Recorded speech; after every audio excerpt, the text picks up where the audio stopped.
Abalang kinakayod ni Rogelio ang dulo ng sanga ng puno ng niyog para muling sabitan ng galon na siyang sasalok sa ilalabas nitong tuba nang biglang tawagin siya ng kanyang matalik na kaibigang si Berto. Hindi niya marinig ang isinisigaw nito, kung kaya't mabilis niya nalang isinahod ang galon sa kinayod na dulo ng sanga at saka yung tinalian. Pareho silang nasa itaas ng puno ng kaibigan niya.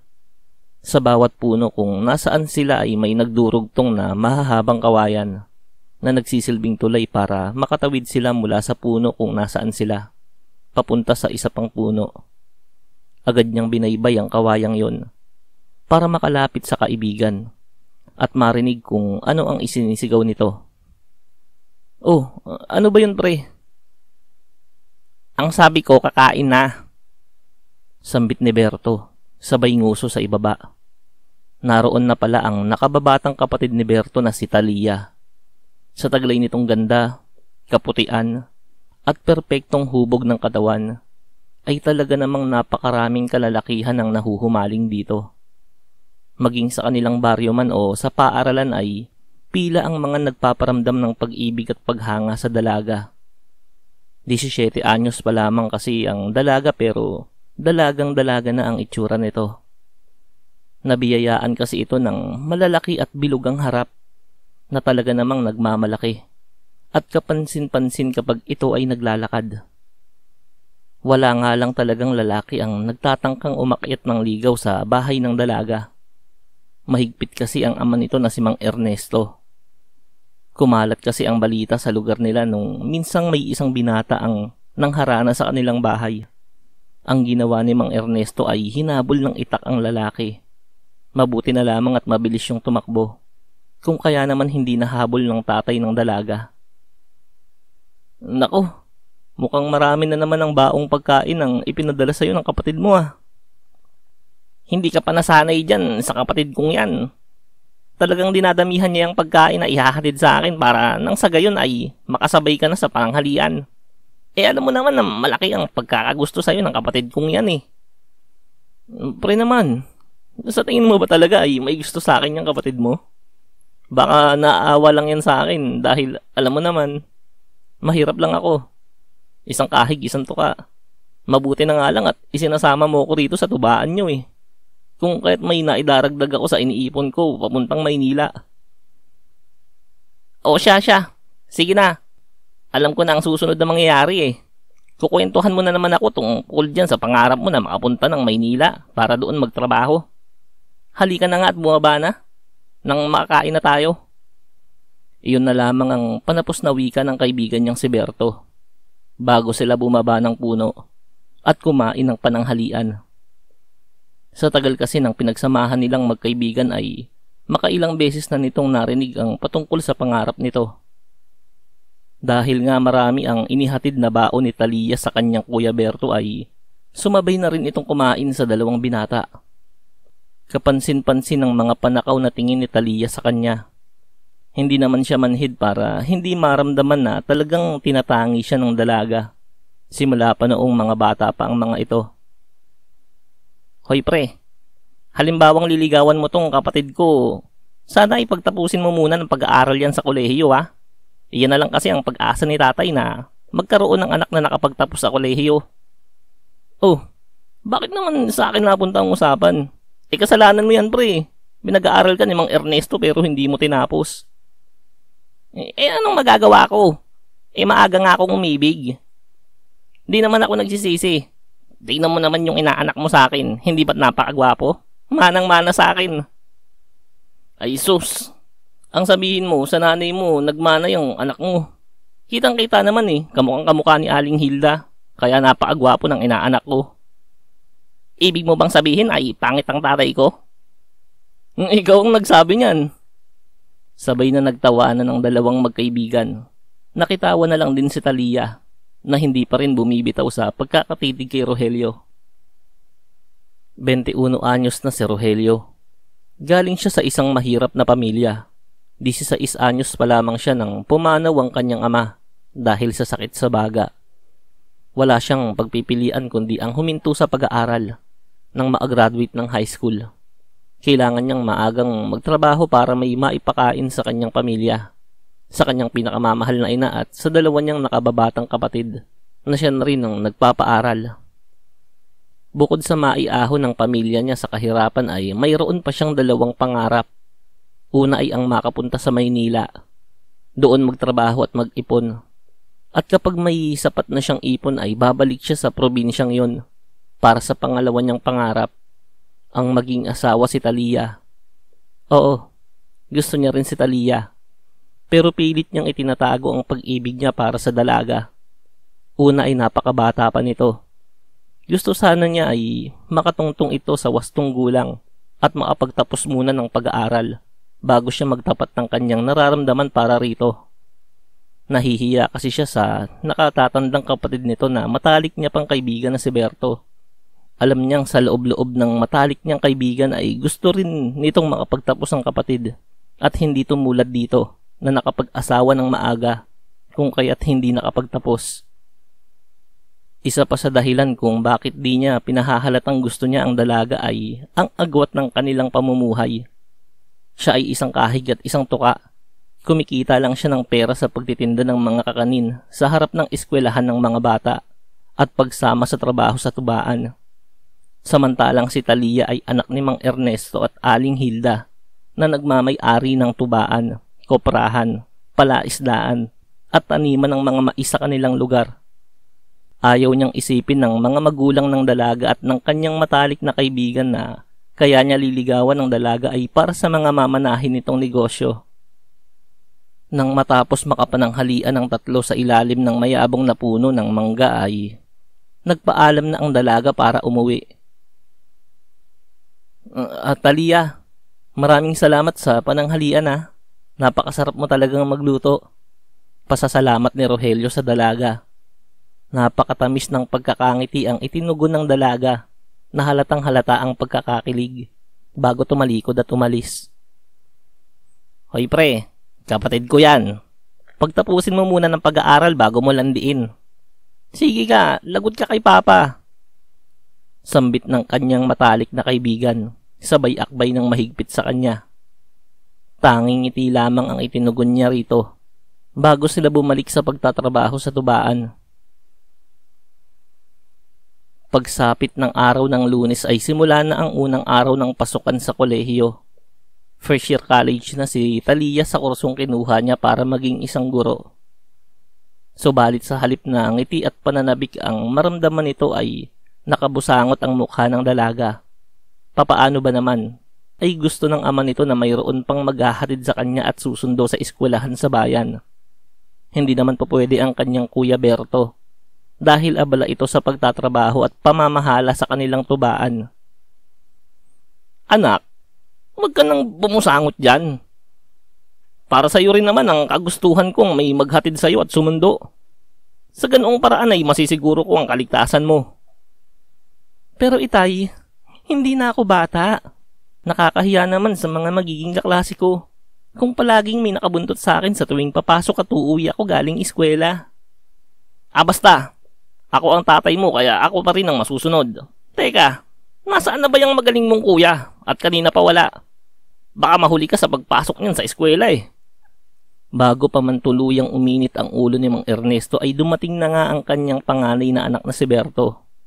Kasama nito ang matalik na kaibigang si Rogelio. Saan ka ba nang galing, Berto?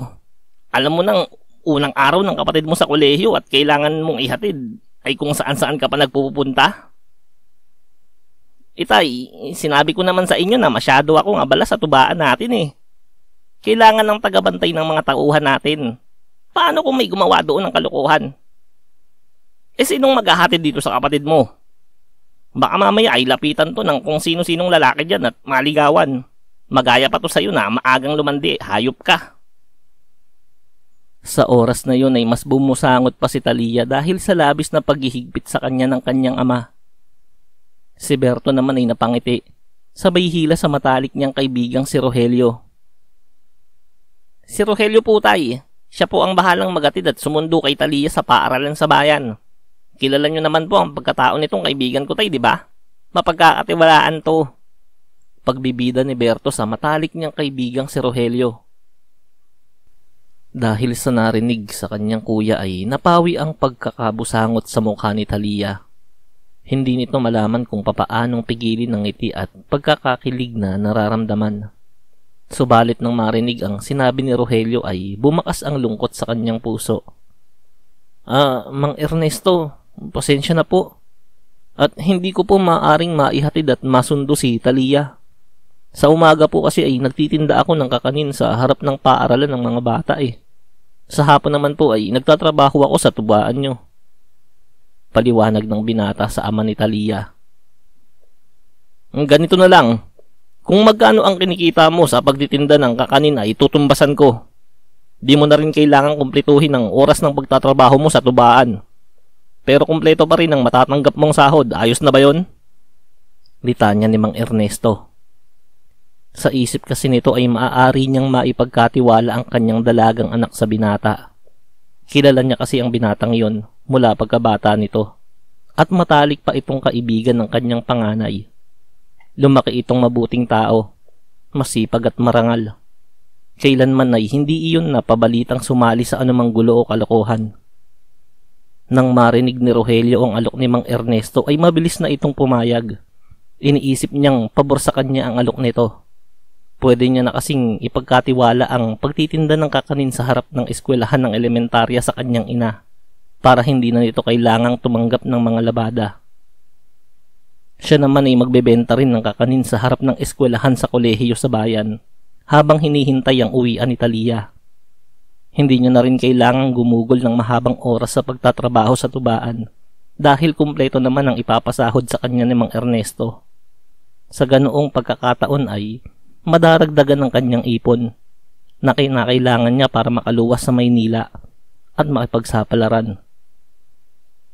Dahil 10 kilometro ang layo ng bayan sa kanilang baryo ay ipinahiram ng kanyang matalik na kaibigan ng motorsiklo nito na kanyang gagamitin sa paghatid at pagsundo kay Talia. Naging maganda ang takbo ng mga pangyayaring yon. Sa una ay hindi umahawak sa kanya si Talia sa tuwing aangkas ito sa motor sa likuran niya. Bagaman alam niyang gusto siya ng dalaga ay hindi nito sinasamantala ang senaryong yon. Hanggang sa bumilang ang mga araw ay napapansin niya na ang pagyakap sa kanya ng dalaga sa tuwing umaangkas ito sa kanyang likuran. Nagpapatay mali siya na lamang siya sa mga bagay na yon. Kahit ramdam na ramdam niya ang malambot na bagay na dumiriin sa kanyang likuran sa tuwing kinakailangan niyang magmabagal sa pagmamaneho dahil sa mga lubak sa daraanan. Isang beses, habang papauwi sila sakay ng motorsiklo at binabaybay ang daan papauwi sa kanilang baryo ay isang pampasaherong sasakyan ang sumalubong sa kanila. Nawala ng preno ang sasakyang yun at sila ang tutumbukin. Mabuti na lamang at agad na kinabig ni Rogelio ang manibela kung kaya't naiwasan nila ang nagbabadyang disgrasya. Nagdire-diretso ang sinasakyan nilang motor sa talahiban na naging dahilan para hindi sila magkaroon ng matinding pinsala nang matumba ang sinasakyan nilang motor. Kitang-kita ni Rogelio ang takot at kaba sa mukha ni Talia. Umiiyak ito. Dahil sa gusto niyang pahupain ang takot na nararamdaman nito ay niyakap niya ito ng mahigpit. Isinubsob ng dalaga ang mukha nito sa kanyang balikat. Nang magtaas ng tingin sa Talia ay nagsalita ito. Ayoko pang mamatay. May mga gusto pa akong maranasan. Gusto ko pang maging nobya mo. Titig na titig sa kanya ang dalaga ng mga oras na yon. Doon niya napagtanto na anumang oras ay maaaring mangyari ang hindi inaasahan. Marapat lamang na gawin niya ang mga bagay na ninanais ng kanyang puso. Hinagkan ni Rogelio sa noo ang dalaga. Pero hindi na kontento si Talia. Inilapit nito ang kanyang labi sa labi ni Rogelio. Isang mabilis na pagdampi ng kanilang mga labi ang naganap. Sabay muling niyakap ang isa't isa. Naging sikreto ang kanilang relasyon. Naiintindihan naman ni Talia na hindi dapat ibunyag ang kanilang lihim dahil maaari yung ikapahamak ni Rogelio. Unang-una ay menor de edad siya, samantalang ang binata ay nasa wasto ng gulang. Pangalawa ay siguradong hahabulin ng itak ng kanyang ama ang kanyang kasintahan kapag nalamang ito ang kanyang karelasyon. Sa tuwing umuwi sila galing sa eskwela ay inihihinto muna nila ang motorsiklo sa kung saan-saan para mag-usap at masolo ang isa't isa. Iyon lang kasi ang panahon na maaari nilang ipakita ang kanilang pananabik sa mga lugar na walang makakakilala sa kanila. Isang araw ay maagang natapos ang klase ni Talia. Wala kasing pasok sa mga sumunod nitong subject. Niyaya nito ang kasintahan na mamasyal sa isang tagong ilog na nasa isang baryong malapit lang din sa kanilang eskwelahan. Agad namang pumayag si Rogelio. Pinaangkas niya na kaagad sa kanyang likuran ng dalaga, sabay pinaandar ang motorsiklo. 20 minuto lamang ay narating nila ang lugar. Ayon pa sa dalaga ay nakatago raw sa masukal na bahagi ang ilog.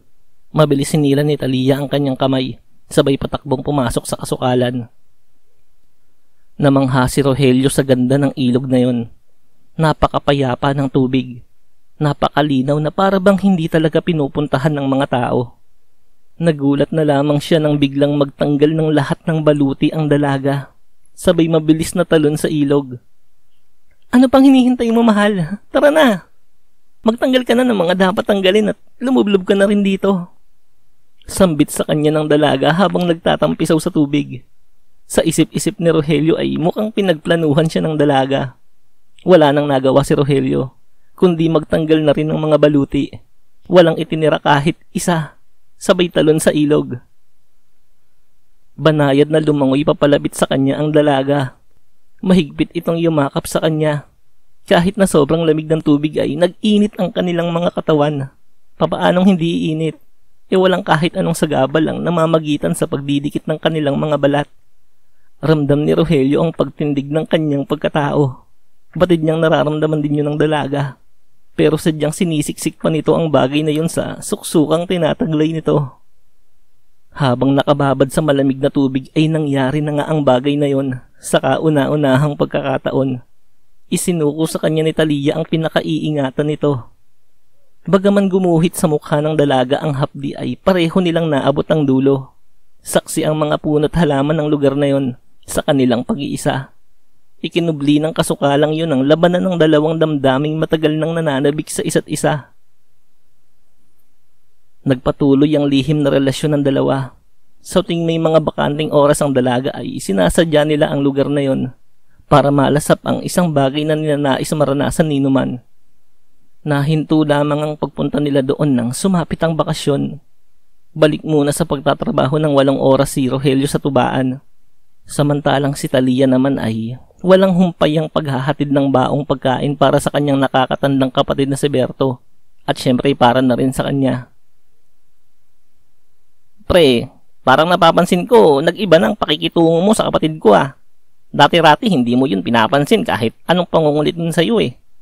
Pero ngayon, parang lagi na yata kayong magkausap. Tapatin mo nga ako pre. May relasyon na ba kayo ng kapatid ko? Wala pre. Nagkataon lang kasi na palagi kaming magkasama nung inihahatid at sinusundo ko siya sa eskwela sa bayan.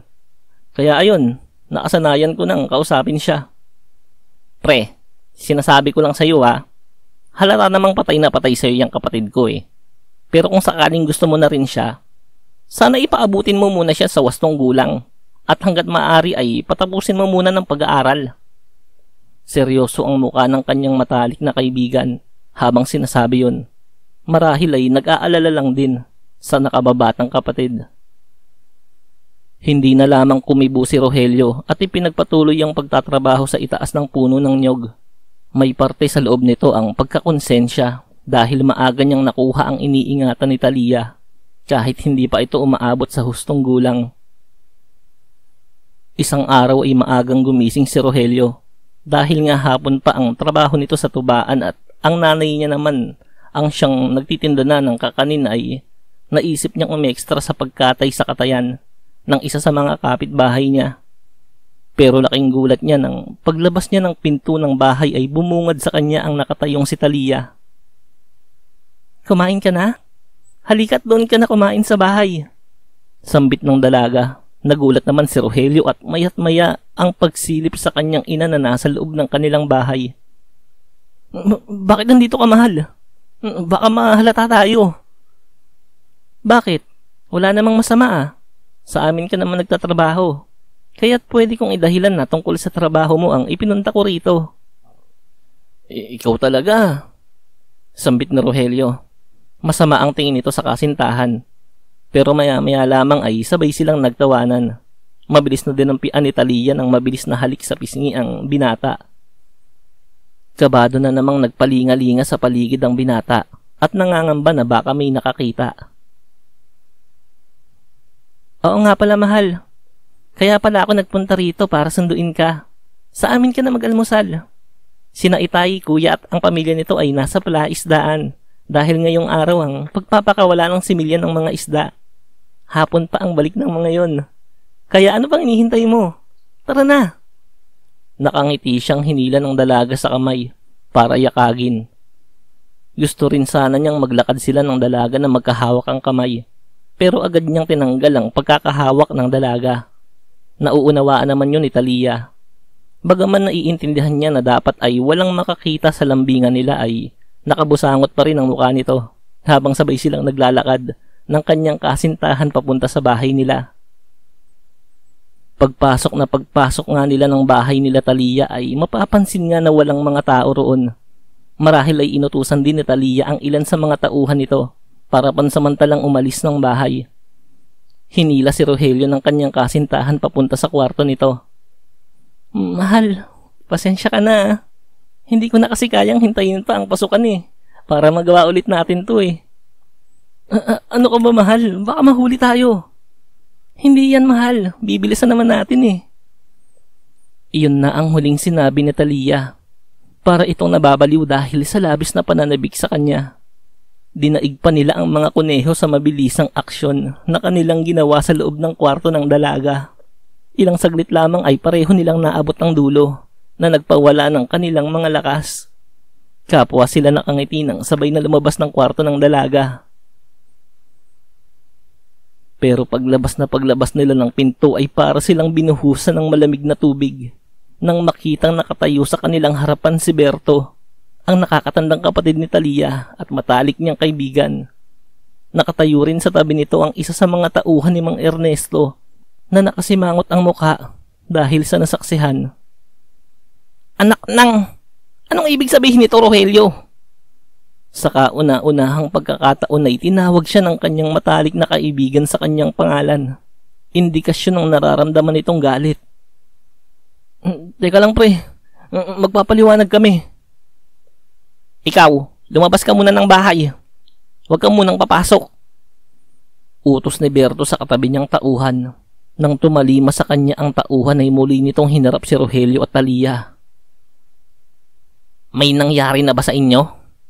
Seryosong tanong ni Berto. Wala nang nagawa si Rogelio kundi aminin ng totoo. Oo, pre. May nangyari sa amin ni Talia. Matagal na. Pag-amin ni Rogelio sa kanyang matalik na kaibigan. Nakayuko lang ang dalawa dahil sa nararamdamang kaba at hiya. Anak nang! Dahil sa narinig ay mabilis na sinugod ni Berto si Rogelio. Pero sa halip na suntok ang ibigay nito sa kanya ay mahigpit na yakap ang ginawa nito sa kanya. Nang bumitaw ito sa pagkakayakap ay nagtatatalon na ito sa tuwa. Kitang-kita rin sa mukha ng kanyang matalik na kaibigan ang malapad na pagkakangiti.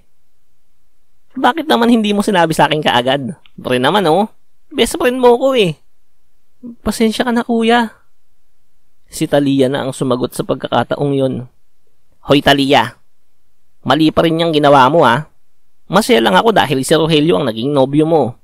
Alam kong mabuting tao to, pero mali pa rin yung ginawa mo. Muli ay sumeryoso ang mukha ni Berto. Pre, sasabihin ko naman talaga sa iyo kaya lang ay nahihiya ako sa iyo, pre. Di bali na, boto naman ako sa iyo para dito sa kapatid ko Kaya lang, sigurado kong yung kasama kong tauhan na nakakita sa inyo kanina ay magsusumbong na kay tatay. Teka sandali. Pagkatapos magsalita ni Berto ay pumasok ito sa kwarto nila ng asawa nito. Paglabas nito ay may dala na itong pera. Nagkakahalaga yun ng 20,000. Idagdag mo to sa ipon mo. Dalhin mo na si Talia sa Maynila.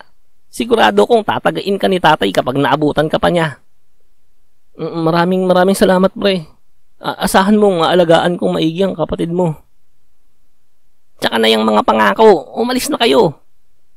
Wala ngang inaksayang panahon ng magkasintahan. Kaunting damit at dokumento lamang ang bitbit ng mga ito nang lisanin ng kanilang probinsya. Si Mang Ernesto naman ay galit na galit nang malaman kung ano ang nangyari. Isinumpa nitong hindi mapapatawad si Rogelio dahil sa pagtangay nito sa anak niya. Nagsimula nga ng panibagong buhay sa Maynila ang magkasintahan. Gamit ang ipon ni Rogelio at salaping ibinigay ng kanyang matalik na kaibigan na kapatid ng kanyang nobya ay humanap sila ng mauupahan. Naghanap ng trabaho si Rogelio at nang magkaroon na ay napag-usapan nilang magnobyo na wag munang mag-anak.